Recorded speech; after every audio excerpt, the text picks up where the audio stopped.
todos, soy David Úbeda, consultor UX UI en AT Sistemas y UX Evangelist en Digital Wolf. Me apasiona el diseño, el mensaje. Creo que conocer al usuario es la manera de hacer un buen producto, un buen diseño. Entender y empatizar con el usuario es el único camino posible para lograr un producto perfecto. User Experience, si no tenemos usuarios, es solo una X, una incógnita. ¿Qué veremos en el webinar que os traigo hoy? Os voy a presentar por encima de qué vamos a ver, qué vamos a tratar. Os explicaré la pirámide de User Experience, es decir, todos los elementos que intervienen, que hemos de tener en cuenta para conseguir una buena User Experience diseñando para dispositivos móviles. Haremos un repaso muy rápido sobre el estado actual de los dispositivos móviles. Os explicaré contexto, usuario, interface. Veremos diferencias entre mobile y desktop porque la mayoría de nosotros venimos del diseño web para aplicaciones de desktop. Luego haremos un repaso más en profundidad sobre elementos que componen la interface y cómo se relacionan con contexto y usuario. Aquí nos extenderemos un poco más. Y finalmente un resumen donde os daré cuatro pinceladas y 4 claves. Los objetivos de este webinar son, por una parte, ver qué elementos intervienen en la User Experience para dispositivos móviles, qué elementos hemos de tener en cuenta de la interface para diseñar dispositivos, o sea, aplicaciones, y entender los distintos factores que debemos tener en cuenta. Este webinar va dirigido sobre todo a diseñadores de User Interface y diseñadores de User Experience. En menor medida a Project Managers, Product Owners, roles funcionales y QA. Aunque creo que es muy importante que ellos también conozcan el lenguaje que utilizamos, el motivo por el que tomamos las decisiones de diseño que tomamos, así poder tener un lenguaje transversal. Además, que ellos conozcan por qué hacemos las cosas que hacemos y cómo las hacemos, va a hacer que el producto y el proceso invertir menos tiempo en posibles iteraciones. El estado de los dispositivos móviles actualmente. Por una parte, todos sabemos que son omnipresentes. En España, por ejemplo, el porcentaje es el 87% de la población tiene un dispositivo móvil. Aunque aún el escritorio aún tiene una ligera ventaja sobre el móvil, pero en un año estará ya equiparado el uso. Los hábitos dependen del dispositivo. Curioso es que los dispositivos con pantallas más grandes son menos usados. Android es más usado que iOS actualmente. Los usuarios usan unas 40 aplicaciones al mes y las usan durante 150 minutos al mes. Sobre todo son usadas para matar el tiempo, esto es aplicaciones de ocio. Y este dato es muy importante, que es que la mitad del tiempo que un usuario usa una aplicación está usando una sola app y el 80% del tiempo restante se divide en 3. Esto nos hace una idea de lo difícil que es conseguir penetración en el market con nuestra aplicación. Hay que tenerlo muy presente. Y luego otro dato también muy importante es que el usuario físicamente y fisiológicamente percibe peor una espera en una aplicación web, es decir, que un vídeo carga lento o que una web tarda en cargar, que esperar físicamente en una cola. Finalmente, que el tiempo de uso del e-commerce en móvil creció un 44% el año pasado, pero que aún los ratos de conversión en tablet son bastante mayores que móvil. Esto es debido sobre todo al contexto de uso. El móvil es un dispositivo que se utiliza en la calle con unos contextos y unos entornos de uso muy extremos, mientras que la tablet, el contexto de uso es en casa, controlado, en el sofá, etc. La pirámide de UX. La pirámide de UX nos dice qué características debe tener un producto o sistema, aplicación, para que sea usable y una experiencia del usuario del usuario muy agradable. Tenemos dos fases, dos grandes áreas, que son lo que es esperable y lo que es recomendable. En lo que es esperable tenemos que la aplicación debe ser accesible, esto es evidente. Si no es accesible, no se puede utilizar, por tanto, no va a haber ninguna experiencia del usuario. Tiene que ser útil, esto es decir, que cumpla un objetivo y sencilla de utilizar.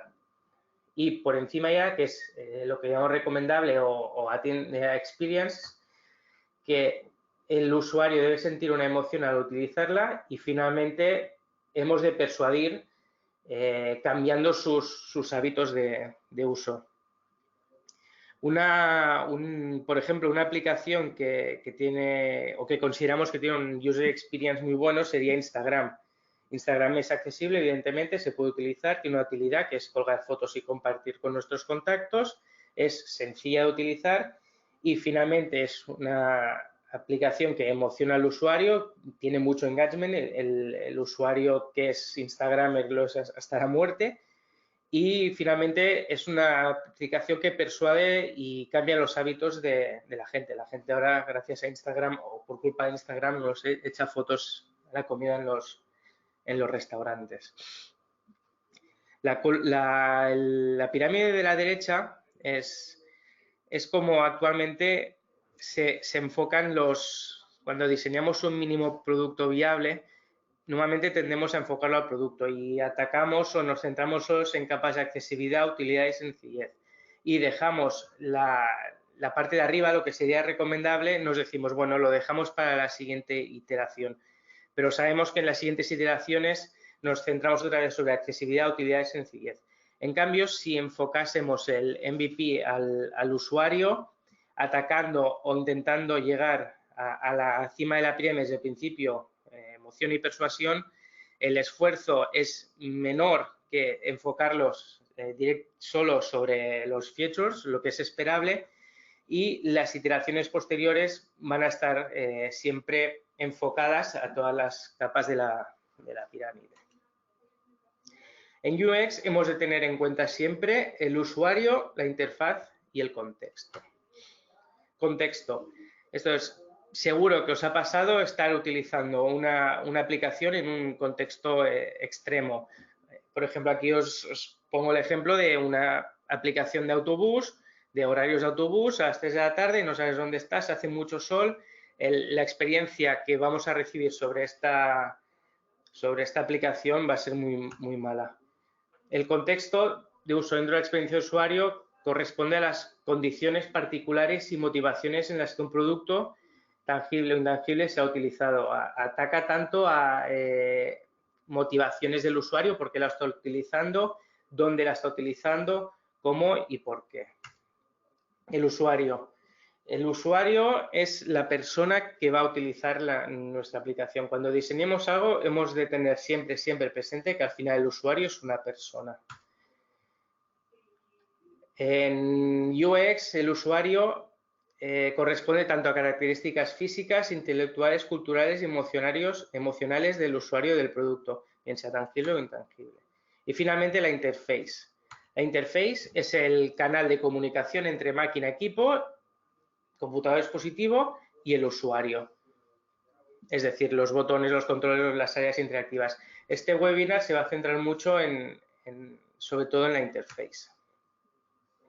Un poco de diferencias entre mobile y desktop para saber de dónde venimos y qué nos vamos a encontrar. Mientras que en desktop el hardware viene determinado por el software, esto es, por ejemplo, Photoshop, ya sabemos que va a ser utilizado en una máquina potente con un monitor de grandes dimensiones, HD, etcétera, mientras que en dispositivos mobile una misma aplicación puede correr en infinidad de dispositivos. En mobile tenemos que los entornos de uso no son controlables y tienden a ser deficientes, mientras que en aplicaciones que corren en desktop los entornos de uso son controlables y predecibles, muy favorables. Es el despacho, en casa, sentados en una silla, en una mesa. En mobile, pues el entorno de uso puede ser desde haciendo footing, el móvil montado en el manillar de una bicicleta como un GPS, etcétera. Los contextos de uso también en mobile son impredecibles, mientras que en desktop son muy predecibles. Los dispositivos de salida en mobile pueden ser deficientes, auriculares de muchos tipos. En cambio, en desktop los dispositivos de salida tienden a ser siempre muy buenos. Grandes monitores, muy resoluciones, equipos de audio de mucha calidad. En mobile tenemos que los métodos de introducción de datos son deficientes. Seguro que os ha pasado intentar escribir un correo electrónico con el teclado del móvil, lo que cuesta. En cambio, en desktop tenemos métodos de introducción como el teclado del ratón, lápiz ópticos, tabletas gráficas, etcétera. En mobile lo bueno es que permite tiene la posibilidad de interacción gestual, esto es interactuar directamente con el dispositivo con las manos, mientras que en aplicaciones desktop es imposible.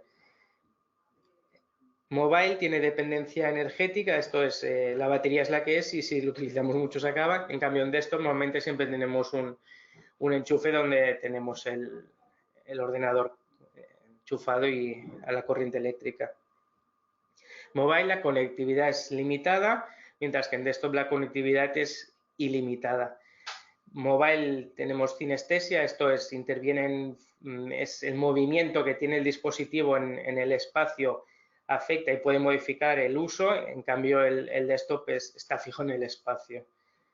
Y finalmente que el móvil permite respuestas hápticas, esto es vibración, en cambio el desktop esto es imposible. ¿Qué consideramos interface? Bueno, pues en este webinar os voy a explicar cómo el dispositivo y el sistema operativo, el frame, los elementos interactivos, el movimiento, los gestos, la cinestesia, los controles físicos del dispositivo, hardware y elementos off-screen, hemos de tenerlos en cuenta para diseñar una buena experiencia de usuario y cómo los factores de contexto y usuario los afectan. Características del dispositivo.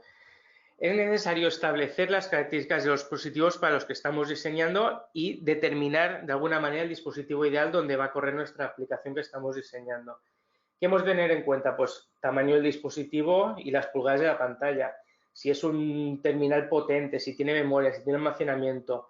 Los botones, si están en la pantalla o son analógicos. Si el dispositivo tiene capacidades multimedia, si puede reproducir vídeo, si puede reproducir audio. Si va a tener algún tipo de periférico asociado, como puede ser auriculares o teclados en el caso de algunos tablets. Y finalmente, si el usuario va a ser de Android o de iOS. El frame. El frame es el área visible, es decir, todo lo que el usuario ve en la aplicación en la primera pantalla, sin hacer scroll. ¿Qué hemos de tener en cuenta? ¿Qué ve el usuario? ¿Qué es lo primero que ve? Cómo se muestra el resto de la información no visible.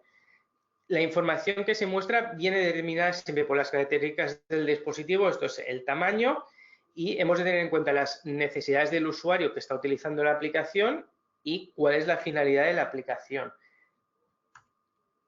Los elementos interactivos son los puntos de interacción entre el usuario y el sistema. Los hemos dividido, nosotros los trabajamos en tres grandes grupos, que son los de manipulación directa, como serían botones, pestañas, menús, es decir, todo lo que nos permite navegar, interactuar y dar órdenes a la aplicación. Los de manipulación indirecta, sea scroll, panels, cards, que si bien no permiten interactuar de manera directa con el sistema o no alteran su estado, sí que permiten cierto grado de interacción. Y finalmente los de introducción de datos, que son los que usa el usuario para introducir datos al sistema. Serían inputs, drop-down, pickers, etcétera. ¿Qué hemos de tener en cuenta? Pues hemos de tener en cuenta cómo se van a comportar. Van a estar fijos en el sistema, es decir, van a estar anclados o se van a mover. Y debe el usuario, por ejemplo, buscarlos en las opciones de menú o van a estar siempre visibles. El usuario siempre requiere que estos elementos sean fácilmente entendibles. Ha de ser capaz de comprender el interface y la disposición de los elementos con solo un vistazo. Si el usuario abre la aplicación y se está un rato intentando adivinar cómo se utiliza o qué debe hacer, va a abandonar la aplicación. Elementos interactivos con contexto y teniendo en cuenta el usuario. Para el usuario, cuando tengamos nuestro usuario, hemos de pensar si son entendibles, la semántica es adecuada para este usuario, el tamaño es adecuado. Imaginemos un botón muy pequeño y nuestro usuario es de tercera edad, pues no lo va a ver, le va a costar ver y vamos a fallar ya en la primera capa, que es la accesibilidad. Y, bueno, también hemos de conocer las limitaciones de nuestro usuario. En cuanto al contexto, pues, ¿son estas áreas interactivas, estos elementos adecuados al contexto de uso? Nos lo hemos de preguntar. No es lo mismo, por ejemplo, un botón pequeño para una aplicación que se usa en un entorno controlado, como podría ser en casa, a uno que se utiliza en una aplicación de movimiento. Imaginemos un botón muy pequeño para una aplicación de GPS de un dispositivo móvil que está puesto en el manillar de una bici y va traqueteando. Un punto a tener en cuenta y muy recomendable es que todas las áreas interactivas deben tener siempre affordance. Affordance, la traducción literal es ofrecimiento, y James Gibson lo define como las posibilidades que materialmente ofrece un objeto para reconocer cómo usarlo. Pues, por ejemplo, el sistema este de slide, el mismo diseño ya nos dice cómo hay que utilizarlo. El movimiento, aquí no me refiero al movimiento que hace el usuario para interactuar con la aplicación o movimiento del dispositivo, sino elementos interactivos que incorporan algún tipo de animación. Sabemos que bien planteados son extremadamente útiles. Pasa que hemos de tener en cuenta diferentes factores y al final decidir si realmente son útiles. Como a modo de anécdota, hay un estudio que dice que solo el 1% de los visitantes hacen clic en el slide y el 84% de estos clics siempre son en el primer slide. Entonces, conociendo estos datos, ¿no creemos que es mejor destacar un solo contenido o evitar, por ejemplo, esta animación? Entonces, ¿qué debemos considerar? Hemos de considerar si son necesarios y útiles para el propósito de la aplicación, si la animación es adecuada, el tiempo, si nuestro usuario puede tener algún tipo de deficiencia visual, el tamaño del texto y el contraste en elementos dinámicos que sea el adecuado. Muy importante, aunque pueda parecer trivial, tiempos de carga y consumo de datos y de energía. Una animación consume más datos y más energía que un elemento que esté fijo. Pues imaginemos un público millennial en el que normalmente consumen datos más rápido que la mayoría de gente. Si una aplicación, por poner muchas animaciones, les consume más datos y hacen que se les acaben antes, van a abandonar nuestra aplicación. Y finalmente también tener en cuenta la potencia del hardware. Si esta animación va a ser reproducible por los dispositivos. Gestos. Aquí sí que vamos a hablar de cómo utiliza el usuario la aplicación. Aquí es todo lo que hace referencia a la ergonomía. Debe ir la ergonomía siempre enfocada a este propósito, que es que el actor principal es la mano. Tenemos que tener en cuenta que la mano y los dedos ocupan espacio y son opacos, ¿vale? Todo lo que haya por debajo de la mano no se va a ver. El dedo es más grande y muy menos preciso que el puntero del ratón. Hay que tener en cuenta el alcance, que no es el mismo para diestros o para zurdos. El tamaño del dispositivo afecta muchísimo. Luego lo veis en la siguiente slide. ¿Cómo es la posición del usuario y la cinética? Es decir, el usuario está sentado, está de pie, se está moviendo, y mantener una homogeneidad a lo largo de la aplicación en cuanto a gestos. Si en una pantalla hemos puesto que un gesto es tap, hemos de mantener el tap a lo largo de toda la aplicación. Esto es lo que os comentaba antes. Veis aquí, por ejemplo, las zonas, si utilizas el móvil con la mano izquierda, si lo utilizas con la mano derecha o si estás utilizando el dispositivo móvil con las dos manos. Vemos que las zonas de acceso no son las mismas. Es curioso porque siempre tendemos a poner el menú hamburguesa en la parte superior izquierda cuando la mayoría de usuarios utilizan el móvil con la mano derecha en una zona de difícil acceso. También, como os comentaba, el tamaño del dispositivo. Cuando mayor es la pantalla, peor son las zonas de acceso y peor es la ergonomía. Por ejemplo, una aplicación que diseñamos en su momento para un iPhone 4S, donde vemos que más o menos todas las zonas son de fácil acceso, esta misma aplicación trasladada a un dispositivo de mayor tamaño de pantalla, algunas zonas que antes estaban bien accesibles nos van a quedar en una zona de difícil acceso. Los gestos para utilizar un dispositivo móvil los conocemos a todos y no vamos a entrar en detalle. Solo cuatro apuntes a modo de recordatorio o 4 consejos que os doy, que es que las acciones críticas se deben poder realizar siempre con la mano que se sujeta el dispositivo, esto es, con el pulgar. ¿Qué más? Que una interacción que requiera más de un punto de contacto para realizarse, es decir, que se deban utilizar 2 dedos, debe disponer de un modo alternativo de completarse. Esto es pensando sobre todo en momentos o contextos de uso en que no puedas utilizar más de una mano o a tipos de usuario que solo puedan utilizar una mano. Que los gestos deben mantener homogeneidad en todo el principio, esto ya os lo comentaba antes, pero es muy, muy importante que todas las acciones se realicen de la misma manera a lo largo de toda la aplicación y no reinventar. Si los usuarios ya tienen unos códigos claros aprendidos usando otras aplicaciones, los debemos mantener. Cinestesia. Cinestesia se refiere a los movimientos que realiza el dispositivo físicamente en el espacio. Pueden ser de desplazamiento, de rotación, de vibración, inclinación. No estoy hablando de movimiento dentro de la aplicación o gestos de la mano del usuario utilizando la aplicación.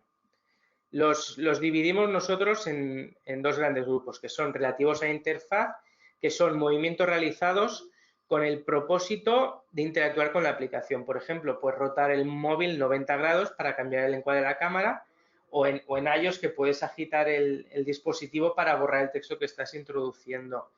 Y luego tenemos los movimientos, la cinestesia que es relativa al contexto y al usuario. Son realizados voluntariamente o involuntariamente, pero sin el objetivo de interactuar con el aplicativo. Son debidos siempre al contexto de uso y al usuario. Pues, por ejemplo, vibraciones del móvil montado en el una bicicleta o movimiento natural al andar. Los hemos de tener en cuenta, sobre todo los que no son relativos no son, digamos, con la voluntariedad de interactuar con la aplicación, porque tendemos siempre a olvidarnos, pero van a afectar mucho en la experiencia del usuario.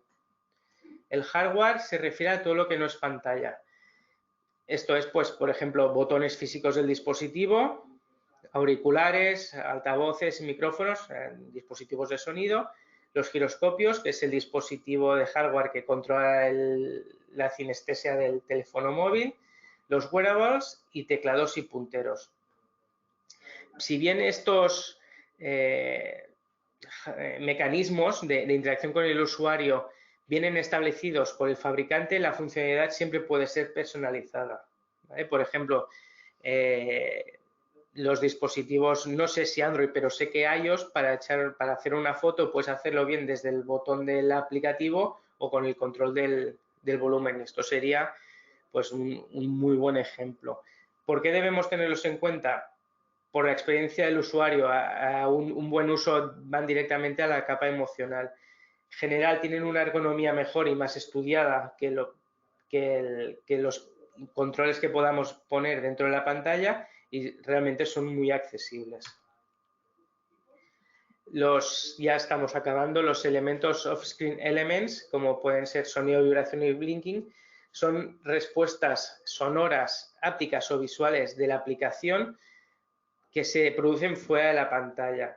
Las podemos dividir en activos o pasivos. Los activos son los que se refieren a un objetivo principal de la aplicación. Por ejemplo, una aplicación de música. El objetivo principal es reproducir música y es una respuesta que se produce fuera de la pantalla.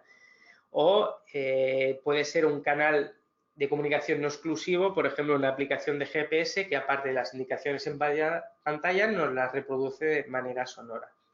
Y tenemos las acciones, las respuestas off-screen pasivas, que informan al usuario sobre el resultado de sus acciones y del estado del sistema. Pues, por ejemplo, el sonido que recibimos cuando enviamos un email o la vibración que da el dispositivo cuando introducimos texto o el destello del LED cuando recibimos un nuevo WhatsApp. ¿Qué hemos de tener en cuenta cuando diseñemos aplicaciones y estemos diseñando, planteando elementos off-screen? El usuario, las características físicas del usuario, respuestas sonoras para personas con deficiencias auditivas, y el contexto de uso. Por ejemplo, una respuesta sonora en un entorno de uso ruidoso no va a servir para nada. Y mi consejo es que completéis siempre complementéis las respuestas sonoras críticas con estímulos visuales y hápticos. Esto es lo que os comentaba antes. Un sonido puede ser no percibido por el entorno de uso, pero completado con una vibración y con un estímulo visual es más fácil que el usuario perciba esta interacción. A modo de resumen, la pirámide de UX, acordar de qué es lo esperable, que es que la aplicación sea accesible, sea útil y que sea eficaz. Y recomendable es que sea emocional y finalmente persuada al usuario de cambiar sus hábitos. Tener clarísimo que los 3 factores que determinan la UX de una aplicación diseñada para dispositivo móvil es contexto, usuario, interface. Contexto es la motivación y el entorno donde se está utilizando, el usuario es la persona que lo está utilizando, interface son todos los elementos que hemos repasado en este webinar que hemos de diseñar pensando siempre en contexto y usuario. En interface hemos visto dispositivo y sistema operativo, características físicas del dispositivo y el sistema operativo, Android o iOS, el frame, que es lo que el usuario ve, los elementos interactivos que utiliza el usuario para controlar la aplicación, el movimiento, los gestos que realiza el usuario para el control, sinestesia, el hardware y finalmente hemos visto los elementos off-screen, vibración, blinking y sonido. Conocer al usuario y conocer el contexto de uso es básico, esencial, imprescindible para diseñar una buena experiencia del usuario, para diseñar un buen producto. Y hemos de diseñar siempre bajo un escenario ideal, no inventado, estudiado y real. Siempre tendemos a pensar de, bueno, pues un gran dispositivo, una pantalla enorme, mucha potencia, última versión de software. Os recomiendo primero establecer el usuario, el contexto y a partir de aquí pensar cómo puede ser el dispositivo real que puede estar utilizando este usuario. Y que algo se pueda diseñar o implementar no significa que se deba. Soy, como os he dicho antes, soy David Úbeda de Digital Wolf y AT Sistemas. Cualquier tema que queráis abrir de debate sobre el webinar, os podéis poner en contacto conmigo y estaré encantado de resolver cualquier duda. Muchas gracias.